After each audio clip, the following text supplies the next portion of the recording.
Hello hello hello hello everyone, this is Ravi Tawri. उम्मीद करता हूं कि आप लोग चुस्त दुरुस्त और तंदुरुस्त हो, mentally and physically fit and fine. दोस्तों pre class special demo session, sir ये क्या है? देखिए, क्लासेस शुरू होने के पहले इस पर्टिकुलर सेशन में हम लोग हमारी टीचिंग मेथोडोलॉजी क्या है ये आपको बताने वाले हैं और एक पूरा कॉन्सेप्ट पढ़ा के देने वाले हैं। दोस्तों, अगर आप ये सेशन देख रहे हैं तो इसका मतलब ऐसा बिल्कुल भी नहीं है कि आप लेक्चर नंबर 1 2 3 ये ना देखें। वो देखना मैंडेटरी है। उसका कंटेंट बिल्कुल अलग है दोस्तों, इसका कंटेंट बिल्कुल अलग है। हम लोगों ने एक टॉपिक को सिलेक्ट किया है और वो हम आपको बताने वाले कि किस तरीके से पढ़ाते हैं। दोस्तों, इससे पहले मैं शुरू करूं, दोस्तों इस बार के जो न्यू कोर्स के एमटीपीज, आरटीपीज, एग्जाम के पेपर और जो स्टडी मॉडल के क्वेश्चंस देखकर हम लोगों ने चार चीजों को आइडेंटिफाई किया। पहला, कॉन्सेप्चुअल अंडरस्टैंडिंग का इंपॉर्टेंस बहुत बढ़ गया है। मेरे 17 साल का teaching experience, Price Waterhouse Coopers में दोस्तों मैंने आर्टिकलशिप की है, मैंने म्यूचुअल फंड में इंडस्ट्रियल ट्रेनिंग की है, सीएफए के यूएस के 2 लेवल में क्लियर कर चुका हूं दोस्तों। कभी तीसरा लेवल देने के बारे में सोचा ही नहीं। ठीक है, हो सकता है आपके साथ दे दूं। ये पूरा नॉलेज मैं आपको देता हूं और एक जबरदस्त कॉन्सेप्चुअल अंडरस्टैंडिंग क्रिएट करता हूं। दोस्तों, हमारी 2 वॉल्यूम में भास्कर कॉन्सेप्ट बुक है, वो आपको मिलती है। Param question bank, these are the best material in India, ये मैं आपको अश्योर करता हूं। 80 पेज में पूरा का पूरा कोर्स कवर करने वाली फाड़ू चार्ट बुक आपको मिलती है दोस्तों, और एमसीक्यू बुक भी मिलती है। फाड़ू चार्ट बुक आपको कुछ दिनों बाद मिलेगी, तो चिंता ना करें। दूसरा, राइटिंग प्रैक्टिस। दोस्तों, कैन यू इमेजिन, हर रोज आपको एक डेली प्रैक्टिस क्वेश्चन मिलेगा और हर बच्चे का ये क्वेश्चन चेक करके मिलेगा दोस्तों। यस, हर बच्चे का चेक करके मिलेगा। ऐसी टेक्नोलॉजी, ऐसी मेथोडोलॉजी हम लोगों ने खास बच्चों के लिए डेवलप कर ली है दोस्तों। पिछले बैच में लगभग आधे बैच तक हम लोगों ने इसको बहुत अच्छे से इंप्लीमेंट किया और इस बार पूरी बैच में हम लोग इसको इंप्लीमेंट करेंगे। हमारी टीचिंग मेथोडोलॉजी के अंदर दोस्तों हर बैच में हम कुछ नया, कुछ और अच्छा करते हैं।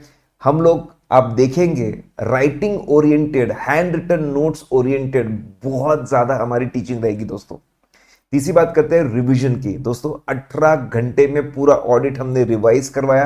अभी रैपिड रिवीजन 4.0 में 18 घंटे, सबसे कम समय में दोस्तों आप मल्टीपल टाइम्स रिवीजन कर सकते हैं। फिर 12 घंटे में 250 इंपॉर्टेंट क्वेश्चंस भी दोस्तों हम लोगों ने रिवाइज करके आपको दिए हैं। ये जो फास्ट रिवीजन है दोस्तों, ये आपको बहुत कंफर्टेबल बनाते हैं। हर लेक्चर के बाद दोस्तों आपको ऑडियो रिवीजन मिलेगा। यस, हर लेक्चर के बाद ऑडियो रिवीजन, इससे आप बहुत कंफर्टेबल फील करेंगे। और चौथी बहुत इंपॉर्टेंट चीज दोस्तों, मेमोरी टेक्निक। ऑडिट वॉल्यूमनस है, थ्योरी सब्जेक्ट है, स्मार्ट स्टडीज करना है। 10 से ज्यादा स्मार्ट मेमोरी टेक्निक्स हम लोग यूज करते हैं ये सब्जेक्ट को बेहतरीन बनाने के लिए दोस्तों। आइए अब हम लोग शुरू करते हैं। एक बहुत प्यारा सा, सिंपल सा कॉन्सेप्ट, अच्छा इंटरेस्टिंग सा कॉन्सेप्ट हम लोग देखते हैं दोस्तों। आइए, हम लोग बैंक ऑडिट, ये जो पर्टिकुलर चैप्टर है, इसमें से एक कॉन्सेप्ट देखने वाले हैं दोस्तों। दोस्तों, आप अगर गेस कर सकते तो गेस करिए कि आज के डेट में अगर मैं इंडियन बैंक्स की बात करता हूं तो इंडियन बैंक्स में कितना डिपॉजिट लोगों ने, इंडिया के लोगों ने कितना डिपॉजिट करके रखा है। अगर आप मेरे साथ में लिखे तो और भी मजा आएगा दोस्तों। कितना डिपॉजिट करके रखा है, you will be pleasantly surprise दोस्तों। अराउंड 150 प्लस लाख करोड़, 150 लाख करोड़, इतना ज्यादा पैसा बैंक्स में लगा हुआ है दोस्तों। और अगर हम बोलेंगे इन्होंने कितने लोन्स गिवन, कितने लोन दिए दोस्तों, लगभग 140 लाख करोड़। आप सोचिए कितने हेवी लेवल पे यहां पे ट्रांजैक्शंस होते हैं, कितने हेवी बैलेंसेस है। इसीलिए हमारे जो बैंक्स है इनका सेफ सिक्योर रहना बहुत जरूरी है दोस्तों। इसीलिए ऑल बैंक्स, सभी बैंक्स को ऑडिट इज मैंडेटरी। दोस्तों ऑडिट मैंडेटरी है। सीए इंटर में भी बैंक ऑडिट का चैप्टर है और सीए फाइनल में भी दोस्तों आपका बैंक ऑडिट का चैप्टर है। ठीक है, अब अगर मैं बात करूं दोस्तों, ये आपसे भी सवाल पूछूं कि भाई बैलेंस शीट में, बैंक के बैलेंस शीट में सिंप्लिसिटी के लिए मैं टी फॉर्म सबसे, अगर मैं बोलूं एसेट साइड में सबसे बड़ा एसेट कौन सा होगा, सबसे बड़ा एसेट कौन सा होगा दोस्तों? दोस्तों बैंक का काम ही है लोन देना, लोन्स गिवन, और बैंकिंग टर्मिनोलॉजी में उसको बोलते हैं एडवांसेस। जब बैंक लोन देता है तो एडवांसेस। सबसे हेवी, सबसे मेजर जो बैलेंस होता है दोस्तों वो एडवांसेस होता है। क्या आप लोग गेस कर सकते हैं एचडीएफसी के कितने एडवांसेस होंगे? अकेले एचडीएफसी बैंक की मैं बात कर रहा हूं, मैंने पूरे बैंकिंग सिस्टम के एडवांसेस तो आपको बता दें 140 लाख करोड़। एचडीएफसी के कितने होंगे दोस्तों? थोड़ा सा गेस करिए। और मैं आपको बताऊं, एडवांसेस में सबसे बड़ा प्रॉब्लम है दोस्तों, यहां पे biggest problem is NPA, non performing assets.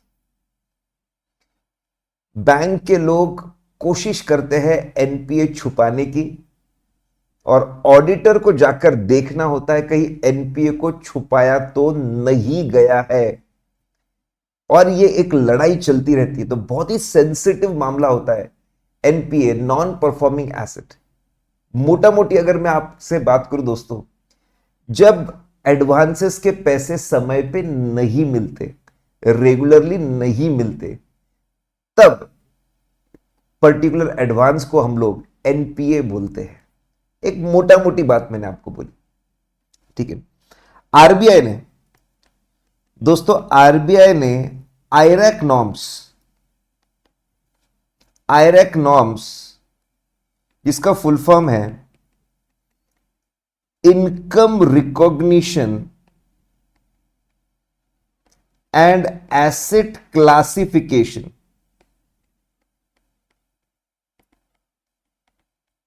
ये नॉर्म्स को इशू किया है। और इस पे ध्यान दीजिए, एसेट क्लासिफिकेशन, कौन से एडवांस को परफॉर्मिंग एसेट बोलना चाहिए और किसको नॉन परफॉर्मिंग एसेट बोलना चाहिए, इस नॉब में दिया हुआ है। एडवांस जो हमारा सबसे बड़ा एसेट है उसको कैसे क्लासिफाई करना यहां पर दिया है दोस्तों, ठीक है। मैं आपको बताया था एडवांसेस के बारे में आपके एचडीएफसी के। दोस्तों एचडीएफसी की अगर हम लोग बात करते हैं, अकेला एचडीएफसी अगर आप देखेंगे, एचडीएफसी का ये लेटेस्ट बैलेंस शीट है और क्रोर्स में है सब कुछ, तो लगभग 16 लाख करोड़ अकेले एचडीएफसी बैंक ने 16 लाख करोड़ के लोन दिए दोस्तों, 16 लाख करोड़, ठीक है।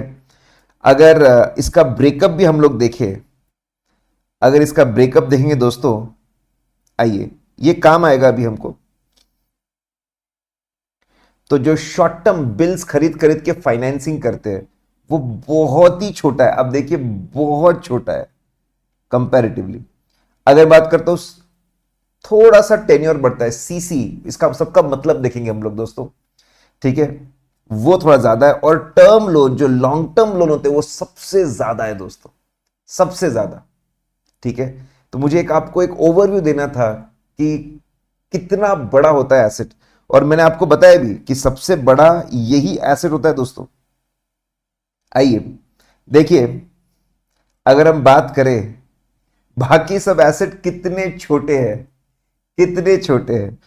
हम बोले कि cash balance with RBI, RBI के पास बैलेंस रखना पड़ता है। आप जानते हैं, बचपन से आप पढ़ रहे हो, ठीक है, सीआर के बारे में आप जानते हैं दोस्तों।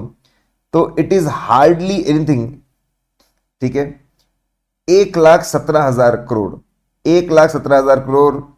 आपके जो बैलेंसेस विद अदर बैंक से 80,000 करोड़, आपके इन्वेस्टमेंट है 5 लाख करोड़, 16 लाख करोड़ के एडवांसेस है दोस्तों। आपके फिक्स एसेट है 8,000 करोड़ के, ठीक है। आपका गुडविल, कंसोल्ड फाइनेंशियल स्टेटमेंट में गुडविल है, अच्छा खासा गुडविल है भाई, 1,51,000 करोड़ का है। लेकिन सबसे बड़ा अगर कुछ है तो वो आपका एडवांस ही है दोस्तों। आइए अब आरबीआई के जो एनपीए नॉर्म्स है दोस्तों, ये टॉपिक में हम लोग आगे बढ़ते हैं। एनपीए नॉर्म्स की अगर मैं बात करूं तो हम लोगों ने हमारा प्यारा सा चार्ट बना हुआ है दोस्तों। आइए, हम लोग हर कॉन्सेप्ट को एक कॉन्सेप्ट नंबर देते हैं। क्यों देते हैं सर कॉन्सेप्ट नंबर? ताकि जब आप हैंड रिटन नोट्स बनाएं तो ये कॉन्सेप्ट नंबर वहां पे हम लिखें, ताकि पता रहे कौन से चीज का कौन सा नोट है, ठीक है। क्वेश्चन बैंक में हर क्वेश्चन के बाजू में कॉन्सेप्ट नंबर होता है, ताकि आपको पता रहे कि यार ये क्वेश्चन एग्जैक्टली कौन से कॉन्सेप्ट पे है। एमसीक्यू बुक में हर एमसीक्यू के बाजू में दोस्तों कॉन्सेप्ट नंबर होता है, फिर आपको पता रहे कि एमसीक्यू कौन से कॉन्सेप्ट के ऊपर पूछा गया है। आप मुझसे जब डाउट पूछते हो तब भी ये काम आएगा। आपके चार्ट बुक में भी एक कॉन्सेप्ट नंबर सेव होता है, बड़ी प्यारी चीज है। हम लोग जब रिवीजन वीडियोस बनाते हैं तो जो टाइम कोड डालते हैं वो भी कॉन्सेप्ट नंबर के हिसाब से डालते हैं, ठीक है। बच्चे डाउट भी पूछते हैं। क्वेश्चन नंबर, देखिए इस कॉन्सेप्ट, जो कॉन्सेप्ट मैं कवर कर रहा हूं दोस्तों, उस कॉन्सेप्ट के ऊपर 1 2 3 तीन क्वेश्चंस है, और ये 3 क्वेश्चन न जाने कितनी बार रिपीट हुए होंगे। 3 क्वेश्चंस है, और एमसीक्यू तो आप भूल ही जाइए। आइए देखिए एमसीक्यूज तो कितने ज्यादा पूछे दोस्तों। आईएनसीएस मतलब होता है integrated case studies. Integrated case studies में बहुत सारे क्वेश्चंस पूछे दोस्तों, ठीक है। आइए अब यहां पे पूरा शॉर्टकट बना हुआ है, लेकिन हम प्यार मोहब्बत से पहले हैंड रिटन नोट्स के जरिए इसको देखेंगे और फिर हम इसके ऊपर आएंगे। अगर हम बात करेंगे तो हमने बड़ा प्यारा सा एक निमोनिक बना के रखा हुआ है, टी कैब, जैसे ओला कैब है, T cab loan is NPA. ये जो कैपिटल लेटर्स में दोस्तों, ये हमारा शॉर्टकट है। आइए सबसे पहला अगर मैं बात करूं, T is for term loan. जो लॉन्ग टर्म लोन्स होते हैं दोस्तों, उसको टर्म लोन बोला जाता है। मैं आपको बात बता दूं, बैंक ऑडिट इस पर्टिकुलर चैप्टर में हमको बहुत सारा नॉलेज दिया जा रहा है कि बैंक्स कैसे ऑपरेट करते हैं, कौन से टर्म्स यूज होते हैं, कौन से कॉन्सेप्ट्स है, ताकि जब हम ऑडिट करने जाए तो हम बहुत कंफर्टेबल महसूस करें। अगर आपको एक चैप्टर समझना दोस्तों, तो एक सिंपल सा ट्रिक मैं आपको बताता हूं, ठीक है। बैंक के पॉइंट ऑफ व्यू से सोचिए।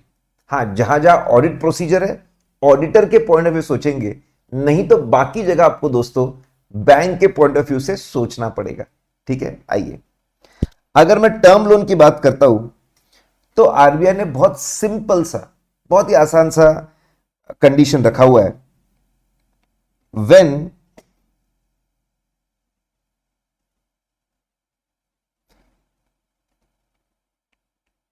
अमाउंट इज overdue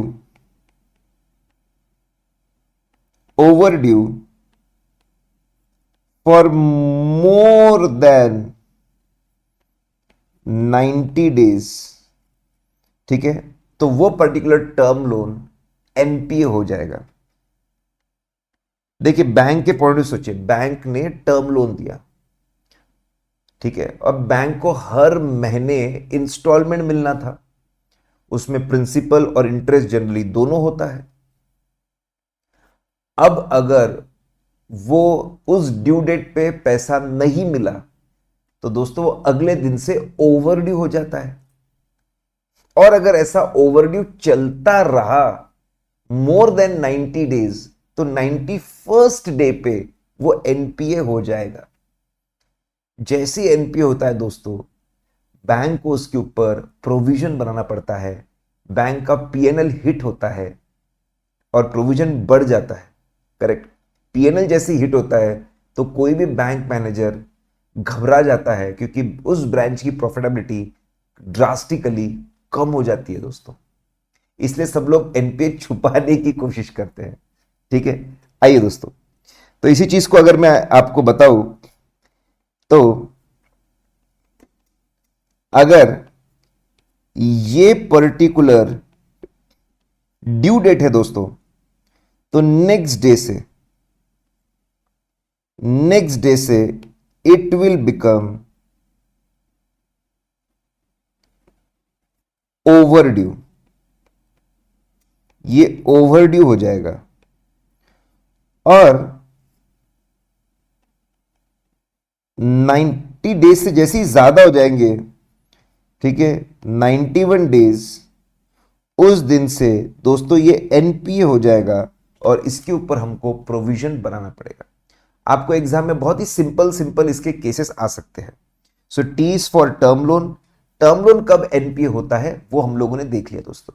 बस इससे ज्यादा इसमें डेप्थ में जाने की जरूरत नहीं है। जितना डेप्थ में जाना है उतना ही हम लोग जाएंगे दोस्तों। अब अगर मैं बात करूं, C is for cash credit. Cash credit and overdraft facility.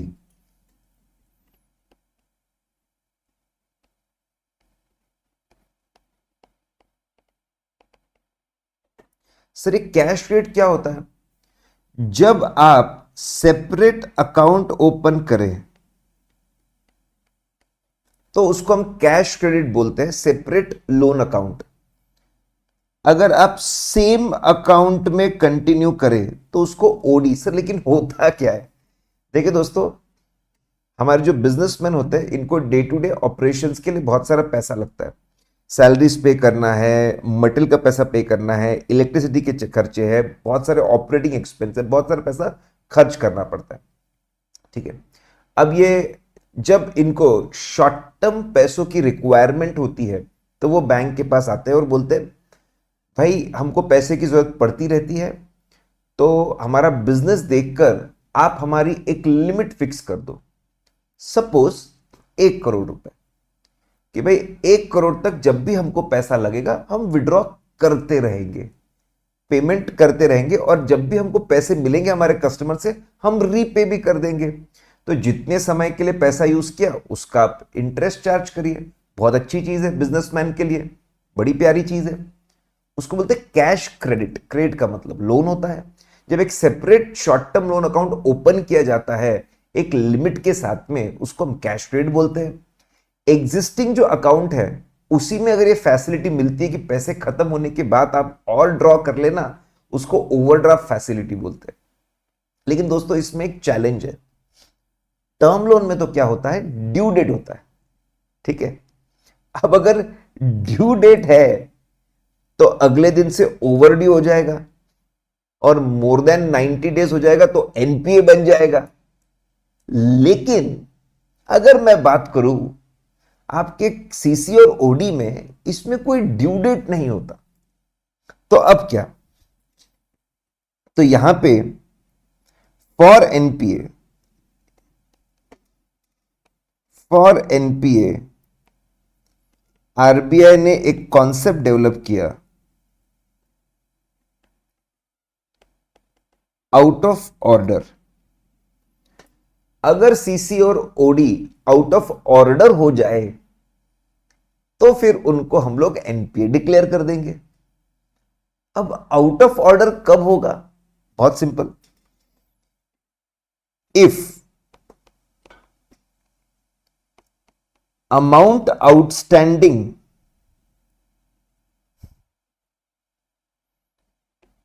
On CC OD is more than limit। जो अमाउंट आउटस्टैंडिंग है अगर वो सीसीओडी की जो लिमिट है उससे ज्यादा है, फॉर कंटिन्यूसली 90 डेज और मोर, और कंटिन्यूसली 90 डेज और मोर, तो फिर वो सीसीओडी एनपीए हो जाएगा। मतलब इतनी बदतमीजी है भाई कि आपको 1 करोड़ की हमने लिमिट दी थी और आप चल रहे हो ठीक है, 1.25 करोड़ पे, और 90 दिन से ज्यादा हो गए। कितनी बदतमीजी है भाई साहब ये। तो फिर वो एनपीए डिक्लेयर हो जाएगा। सर लेकिन लिमिट के ऊपर कैसे गए? होता है कभी कभी, इंटरेस्ट ऐड हो के लिमिट क्रॉस हो जाती है, या फिर एक आध बार बंदा रिक्वेस्ट करता है बैंक को, मैनेजर को, प्लीज मेरा एक चेक क्लियर होने दो, लिमिट क्रॉस हो रही है, मैं जल्दी रीपे कर दूंगा। तो बैंक बोलता है इतने अच्छे हो तुम, इतना लंबे समय से काम चल रहा है, चलो किया, उसने धोखा दिया। तो लिमिट अगर क्रॉस हो जाए तो दोस्तों फॉर कंटिन्यूअसली 90 डेज, वर्डिंग में थोड़ा फर्क है लेकिन कभी इंस्टीट्यूट ने उसको एक्सप्लॉइट नहीं किया। ऊपर मोर देन 90 डेज था, यहां पे कंटिन्यूअसली 90 डेज और मोर है दोस्तों। अब और एक चीज,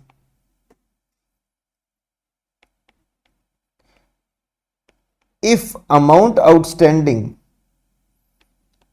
is not exceeding limit, bank के पॉइंट सोच, देखो जो भी हमारा बंदा है, ठीक है, जो बोरोअर है, लिमिट एक्सीड नहीं कर रहा है, लेकिन एक प्रॉब्लम है, बट नो क्रेडिट्स, किसी भी तरह के क्रेडिट्स। जब बोरोअर बैंक में पैसे जमा करता है तो बैंक एंट्री पास करता है, cash account debit to customer account credit. Credit मतलब कस्टमर ने पैसे जमा किए, but no credits, no credits, कोई क्रेडिट नहीं है, पैसे जमा ही नहीं कर रहा बंदा, यहां पे कोई ड्यू डेट तो है नहीं, नो क्रेडिट्स। और देयर आर क्रेडिट्स, क्रेडिट्स है बट नॉट सफिशिएंट, सफिशिएंट नहीं है, even to cover, even to cover debits of interest. भाई पैसे जमा तो कर रहा है, 10 लाख रुपए जमा किए, लेकिन इंटरेस्ट 12 लाख है। जितना जमा कर रहे हो उससे तो इंटरेस्ट है। फॉर, अगर ऐसी चीज चल रही है, फॉर कंटिन्यूअसली 90 डेज और मोर, 90 डेज और मोर दोस्तों, तो वापस एनपीए हो जाएगा, वो सीसी या फिर वो ओडी। दोस्तों देखिए कितना अच्छे तरीके से इन्होंने किया है। जहां पे ड्यू डेट्स थी तो एनपीए के नॉर्म्स ड्यू डेट के हिसाब से बनाए, जहां पर ड्यू डेट्स नहीं थी वहां पे एक नया कॉन्सेप्ट डेवलप किया आउट ऑफ ऑर्डर का, कि भाई जो आपका आउटस्टैंडिंग अमाउंट है बोरोअर लिमिट के ऊपर जा रहा है फॉर कंटिन्यूअस 90 डेज और मोर एनपीए, या फिर लिमिट तो क्रॉस नहीं कर रहे हो लेकिन पैसे भी तो नहीं भर रहे हो, but no credits, no credits, ठीक है। और देयर आर क्रेडिट्स जो आपके डेबिट्स भी कवर नहीं कर पा रहे, ठीक है। आइए दोस्तों आगे बढ़ते हैं। टी कैप्स करके शॉर्टकट है, सी 2 बार है दोस्तों, आपका टी 2 बार नहीं है, सी 2 बार है। अब हम बात करते क्रेडिट कार्ड।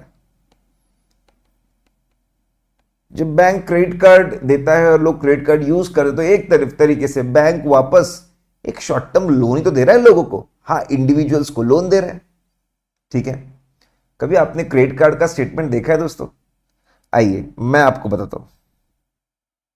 क्रेडिट कार्ड का स्टेटमेंट अगर आप देखोगे तो आपको एक स्टेटमेंट डेट दिखेगा, इस डेट तक के जितने भी ट्रांजैक्शन है उनको कंसीडर किया जाता है। सपोज ये 7 नवंबर है, 7 नवंबर है, 7 नवंबर तक के जो भी क्रेडिट्स है और जो भी डेबिट्स है वो पूरे के पूरे यहां पे कवर हो गए, ठीक है।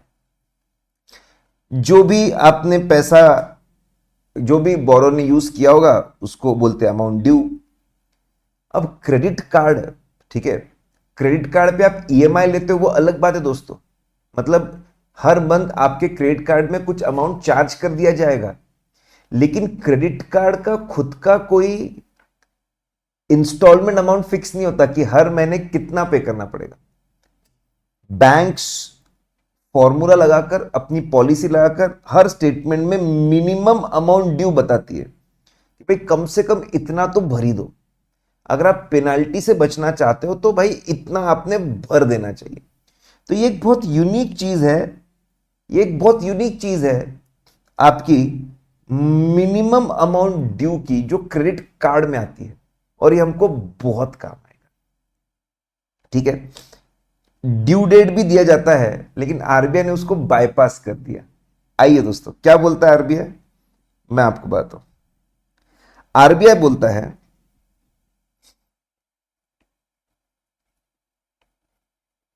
if minimum amount due is not paid,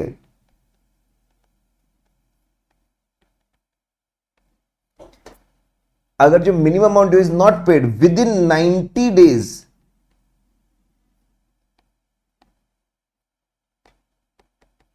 from next statement, from next statement date, दोस्तों ये बहुत इंपॉर्टेंट है, from next statement date. RBI ने बोला यार सभी बैंक्स ना अपने अपने तरीके से ड्यू डेट रखते हैं, कोई 15 दिन का टाइम देता है, कोई 20 दिन का टाइम देता है, कोई 25 दिन का टाइम देता है, कोई 30 दिन का टाइम। भाई हम ना एक काम करते हैं, 90 दिन की काउंटिंग, ठीक है, नेक्स्ट स्टेटमेंट डेट से लेते हैं। Let's take it from the next statement date, मतलब बराबर इस स्टेटमेंट डेट के बाद 1 महीने का टाइम हो गया। ठीक है, नेक्स्ट स्टेटमेंट डेट, और कंडीशन भी डालिए, कंडीशन भी डालिए फिर कि भाई जो टाइम गैप है बिटवीन टू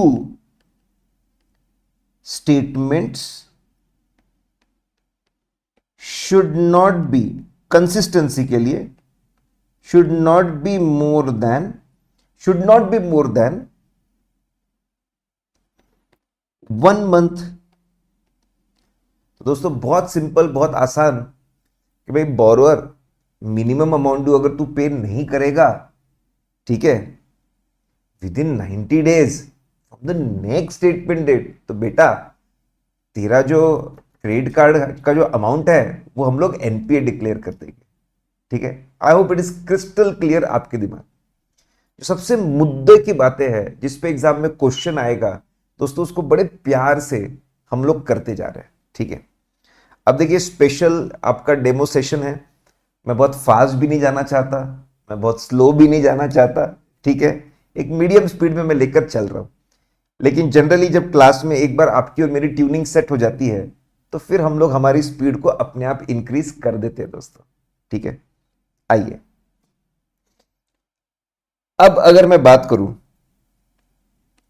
बहुत इंटरेस्टिंग, एग्रीकल्चर लोन। भारत एक कृषि प्रधान देश है भाई, हमारे यहां फार्मर्स बहुत सारे और उनका सम्मान करना चाहिए, उनको रिस्पेक्ट करना चाहिए। ठीक है, तो एग्रीकल्चर लोन की अगर मैं बात करूं तो बहुत प्यारी चीज की है। ठीक है, इन्होंने बोला कि जो लोन्स है पहले आपको डिवाइड करना पड़ेगा ये लोन, कि भाई is it for short duration crop, क्या ये शॉर्ट ड्यूरेशन क्रॉप के लिए है, या फिर ये दोस्तों लॉन्ग ड्यूरेशन क्रॉप के लिए। ये हमको देखना पड़ेगा, is it for short duration crop और is it for long duration crop. ठीक है सर, शॉर्ट ड्यूरेशन क्रॉप और लॉन्ग ड्यूरेशन क्रॉप ऐसे crop which take more than 1 year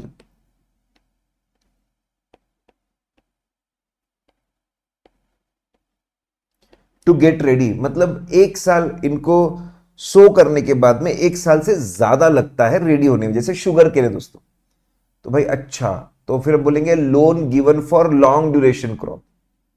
ठीक है, फिर लेस देन, या फिर आप सिंपल बोल दीजिए अप टू 1 ईयर, बाकी इसको लेकर कोई डिबेट नहीं होता। ठीक है, अदर क्रॉप को शॉर्ट ड्यूरेशन बोल दे, अप टू 1 ईयर को शॉर्ट ड्यूरेशन क्रॉप बोल दीजिए। ठीक है, हर स्टेट में एक स्टेट लेवल बैंकिंग कमिटी होती है और वो तय करती है कि हमारे स्टेट में इतने क्रॉप्स है, कितने शॉर्ट ड्यूरेशन है, कितने लॉन्ग ड्यूरेशन है, कब उनका सीजन स्टार्ट होता है, कब उनका एंड होता है, ये सब कुछ स्टेट लेवल बैंकिंग कमेटी तय करती है। आरबीआई ने एकदम सिंपल चीज बोली, अगर किसी बैंक ने शॉर्ट ड्यूरेशन क्रॉप के लिए लोन दिया है तो ये एनपीए होगा if amount is over due for more then 2 crop season. अगर अमाउंट ओवर ड्यू हो जाएगा for more then 2 crop season, दोस्तों दैट्स वेरी इंपॉर्टेंट। अभी हम देखेंगे एग्जांपल। ड्यू डेट बीतने के बाद में, ड्यू डेट जा चुकी है तो बैंक को 1 क्रॉप सीजन वेट करना पड़ेगा, वो भी हो गया, पैसे नहीं मिले, और 1 क्रॉप सीजन वेट करना पड़ेगा। ड्यू डेट के बाद 2 क्रॉप सीजन बैंक ने वेट किया, फिर भी अगर पैसे नहीं मिले तो इट विल बिकम एनपीए दोस्तों। ठीक है, यहां पे if amount long duration crop में if amount is over due for more then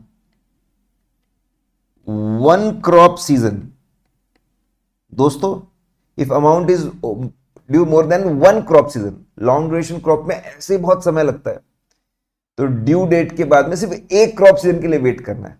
ठीक है, आइए मैं आपको एक एग्जांपल बताता हूं। तो ये document state level banking committee जो महाराष्ट्र की है, उन्होंने इसको इशू किया था। इन्होंने बराबर कि भाई हमारे स्टेट में खरीफ सीजन, रब्बी सीजन वाले शॉर्ट ड्यूरेशन क्रॉप है, आपके लॉन्ग ड्यूरेशन क्रॉप है, ऐसे अलग अलग क्रॉप्स उन्हें शॉर्ट ड्यूरेशन, लॉन्ग ड्यूरेशन, और उन्हें बराबर, ठीक है, उन्हें बोला कि जनरली फाइनेंस लगता है, जैसे एक एग्जांपल लेते हैं खरीफ सीजन का, जून में 1 जून के आसपास उस समय में फाइनेंस लगता है, क्योंकि सीजन स्टार्ट होता है, लोग सोइंग शुरू करते हैं। ठीक है, पेरनी बोलते मराठी में, वो शुरू करते हैं। जून जुलाई में ये बाकायदा अपने फील्ड को रेडी करना और उसमें सोइंग करना, ये होता है। फिर 2 महीना पूरा काम चलता है, 2 महीना क्रॉप रेडी होता है, अगस्त सितंबर, और 2 महीना फिर हार्वेस्टिंग चलता है, अक्टूबर नवंबर। तो 2 महीना, 2 महीना तैयारी, 2 महीना ग्रो होना, 2 महीना हार्वेस्टिंग, 6 महीने खत्म हो गए। और फिर उन्होंने बोला कि भाई दिसंबर के महीने में हार्वेस्टिंग हो चुकी है, माल बिक चुका है, उनको ड्यू डेट दे दो दिसंबर की, पैसे आ जाने चाहिए। अगर पैसे नहीं आए तो बैंक को उनको 1 क्रॉप सीजन वेट करना है। अब अगला क्रॉप सीजन दोस्तों वेरी इंटरेस्टिंग, वो आएगा जून जुलाई 05 में। जून जुलाई 05 में अगला क्रॉप सीजन वे शुरू होगा, अगस्त सितंबर में ग्रो होंगे, अक्टूबर नवंबर में वो एंड होगा।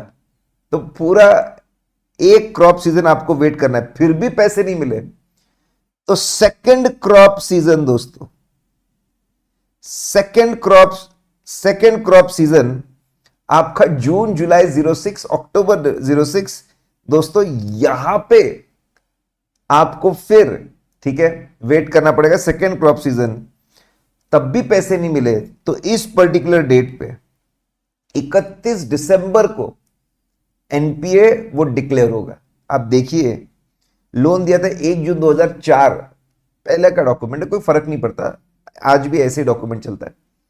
ठीक है, और एनपीए डिक्लेयर हुआ 31 दिसंबर 2006, 2004 खत्म हुआ 6 महीने, फिर 5, 6, 2.5 साल, लोन देने के 2.5 साल बाद एनपीए होता है। कोई बात नहीं दोस्तों, फार्मर्स है हमारे, उनको अगर हम मदद नहीं करेंगे तो किसको मदद करेंगे। लेकिन बड़ा इंटरेस्टिंग कॉन्सेप्ट है दोस्तों, ठीक है। आई होप आपके दिमाग में क्लैरिटी है। आखिरी दोस्तों, बिल परचेस्ड। आप बचपन से पढ़ रहे हैं, बैंक बिल परचेस करता है, 2 महीने का बिल, 3 महीने का बिल। बिल परचेस करना, 2 महीने का बिल परचेस करना मतलब 2 महीने की फाइनेंसिंग, बैंक को 2 महीने बाद पैसा मिल जाएगा। 4 महीने का बिल खरीदना मतलब 4 महीने की फाइनेंसिंग, 4 महीने बाद पैसा मिल जाएगा। ठीक है, सिंपल बात है। अगर बैंक को ड्यू डेट के दिन पैसे नहीं मिले बिल के, अरे भाई बिल खरीदा था, पैसे मिलने चाहिए 2 महीने बाद, 3 महीने बाद, 4 महीने बाद। If amount is overdue for more than 90 days, तो दोस्तों ये एनपीए हो जाएगा। एकदम सिंपल एनपीए कॉन्सेप्ट दोस्तों अभी हम लोगों ने कवर किया। T caps, term loan amount is overdue more than 90 days. C for cash credit, overdraft, out of order का कॉन्सेप्ट है। C for credit card, minimum amount is not paid within 90 days from the next statement date. Agriculture में short duration, long duration का concept है दोस्तों। और आपका bill purchased में बहुत सिंपल सा, if amount is overdue more than 90 days. एक बार मेरे साथ साथ में आप लिख लोगे तो दिमाग में फिट बैठ जाएगा। क्लास में पढ़ाई खत्म दोस्तों, क्लास में पढ़ाई खत्म हो जाएगी। ऑडिट हम पूरा लिख के निकालेंगे, क्लास में मैक्सिमम चीजों को हम लोग खत्म कर देंगे। देखिए, मैं आपके लिए एक बार चार्ट भी देख रहा हूं। टी कैप, ये हमने देखा।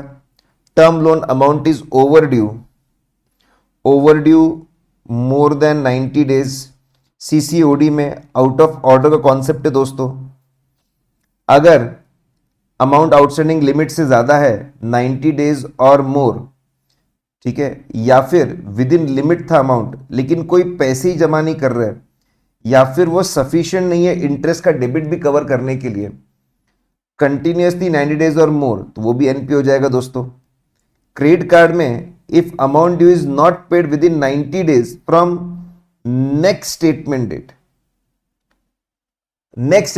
It will become NPA. Gap जो है 2 स्टेटमेंट के बीच में, वो मोर देन मंथ नहीं होना चाहिए, नॉट मोर देन मंथ। ठीक है, सिंपल सी कंडीशन आरबीआई ने रखी है ताकि consistency across all the banks. Due date, जो ड्यू डेट होती है आपके क्रेडिट कार्ड के स्टेटमेंट में, उसका इंपॉर्टेंस नहीं है। ठीक है, उसका इतना इंपॉर्टेंट है एनपीए के लिए दोस्तों। ठीक है, after 90 days inform credit information companies, ये बड़ा इंटरेस्टिंग सा कॉन्सेप्ट है दोस्तों। ठीक है, आरबीआई ने क्या बोला कि सभी बैंक्स और फाइनेंशियल इंस्टीट्यूशंस जो लोग फाइनेंसिंग में इन्वॉल्व है, अपने बोरोअर का पूरा डेटा कि उसको कितना लोन दिया, क्या टर्म्स एंड कंडीशन पे दिया, वो कैसे रीपे कर रहा है, नहीं कर रहा है, आप एक कॉन्फिडेंशियल क्रेडिट इंफॉर्मेशन कंपनी को सब दे दीजिए। तो हर बोरोअर की कुंडली बन जाएगी, इसने कब कब कहां से कितने लोन लिए हैं, रिपेमेंट्स कैसे, सब कुछ आ जाएगा।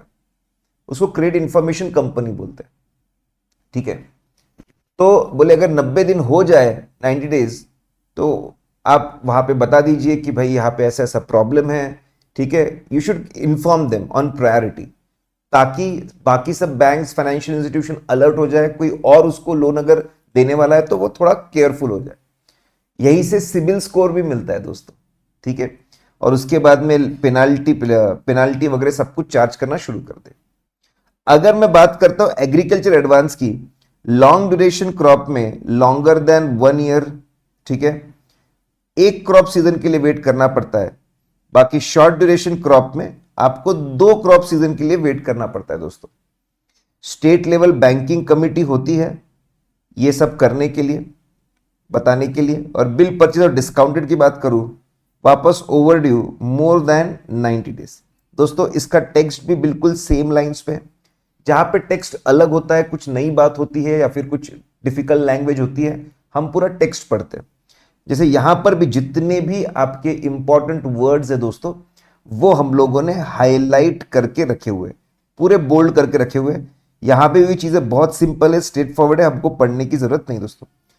उम्मीद करता हूं कि आपको ये बहुत अच्छे से समझ में आया कि हमारा मेथोडोलॉजी क्या रहने वाला है। और अभी खत्म नहीं हुआ है दोस्तों, 1 मिनट।